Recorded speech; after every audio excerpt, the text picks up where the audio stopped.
Hi, guys. I'm sorry I'm not here today, but you are in good hands, and we are going to go over everything that you need to go over today so that we'll be ready and raring to go tomorrow. You should have two sheets in front of you.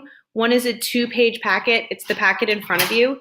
It's called Human Rights and the Power of Literature, Lesson 2 Research. So that's what I'm going to go over right now.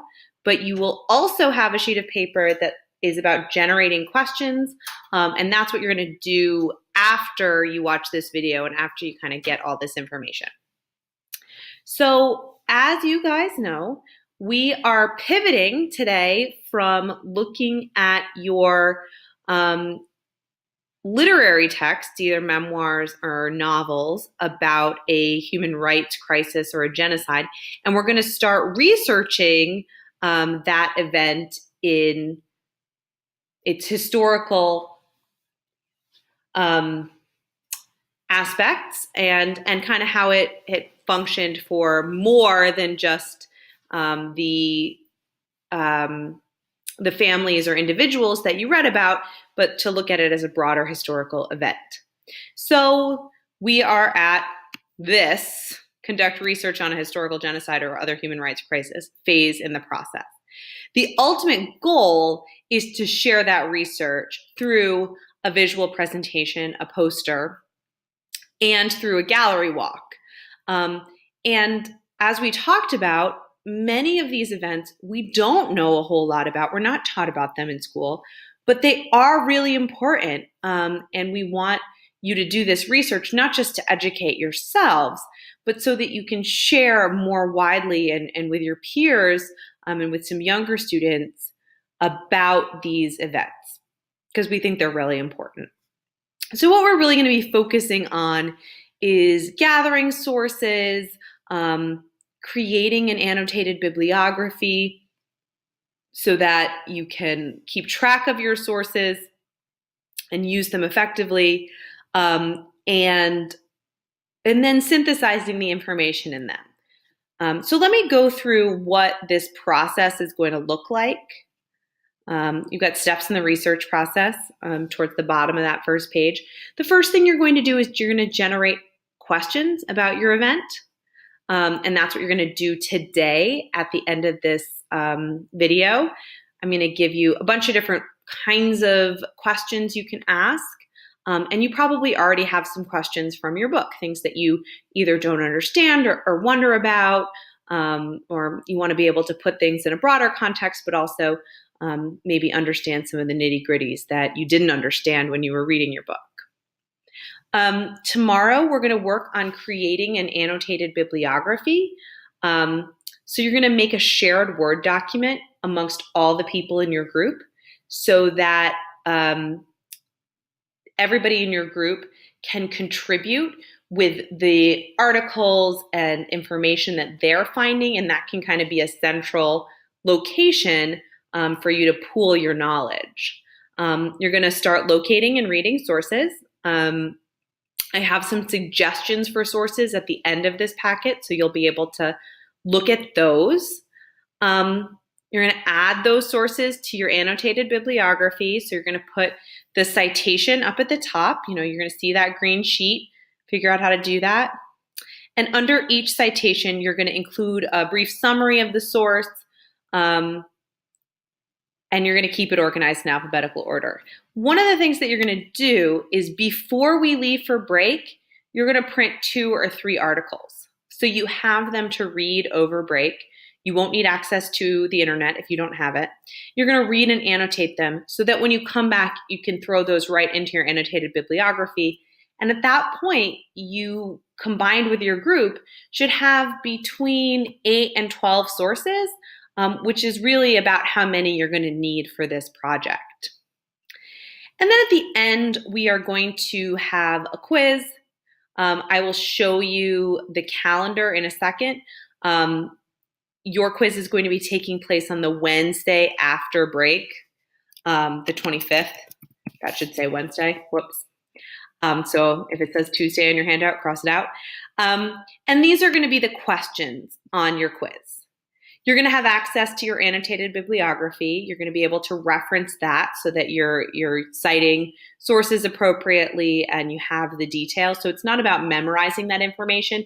It's just about getting all that information onto your annotated bibliography and then being able to synthesize and explain it.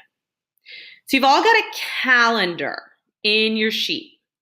And I'm going to go through both the calendar for period 5 and for period 8. So if you're in period 5, you can just listen now and then tune out for a minute, and vice versa. So let me pull that up. So here is the calendar for period 5. You can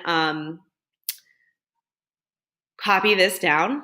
Today, you're generating questions. You're learning about this entire process. Tomorrow, we are going to spend our time in the library. You're going to be tracking down sources, making your shared annotated bibliography, printing out those sources so you'll have them over break, and starting to work on your annotated bibliography. And then when over break, you're going to print and read those 2 to 3 sources. When we come back, we're going to have a citation quiz. You're going to work on your annotated bibliography on Monday. That citation quiz is just going to be 1 article and 1 book that you're going to write a citation for. It's going to be very, very quick and simple, just to make sure that you're all citing correctly before you turn in your final annotated bibliography. On Tuesday after break, we'll talk a little bit about the poster in a little bit more detail. You'll finalize your annotated bibliography, and then we'll take that quiz on Wednesday. So that's period 5. If you are period 8, it's almost exactly the same. Today, generating questions, learning about the annotated bibliography. Tomorrow, spend some time in the library finding sources, making your shared document, printing out the materials that you need. The only difference is because of the way the schedule falls, you're going to take your citation quiz and have some work time on the Friday before break. And that citation quiz is very simple. Look at 1 article, 1 book, write the citation for them, and then you'll have the rest of the period to work on your annotated bibliography. When we come back from break on Tuesday, we'll talk a little bit about the poster. You'll finalize your annotated bibliography, put in all those sources that you guys have read over break, and then you will take your human rights research quiz on Wednesday. So that's the schedule. I'm going to hop back over to the packet. So you should have filled this in with whatever I was just saying right now. If you need to pause it and have a little extra time to do that, that's totally fine. If you need to consult with a friend after this video, that's totally fine.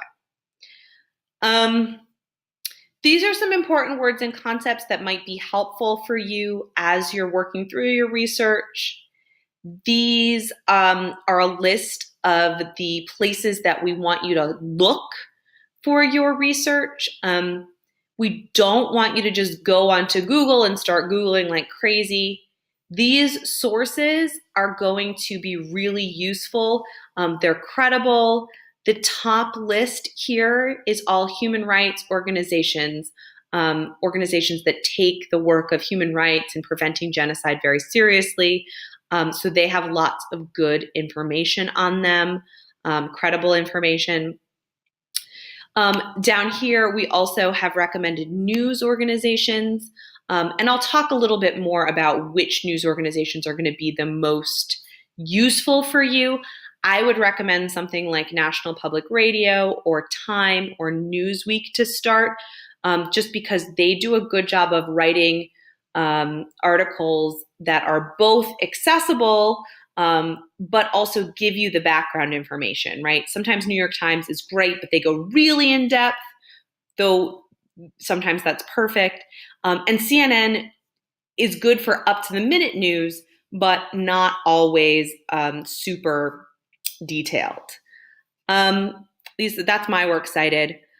Just so you know, we've got a rubric here for your annotated bibliography and for your quiz. You can take a look at them. We'll go over them in a little bit more detail. And that's all I've got for you for the rest of the period. I want you to generate 20 questions or more. I want you to turn those in at the end of the period, and I will see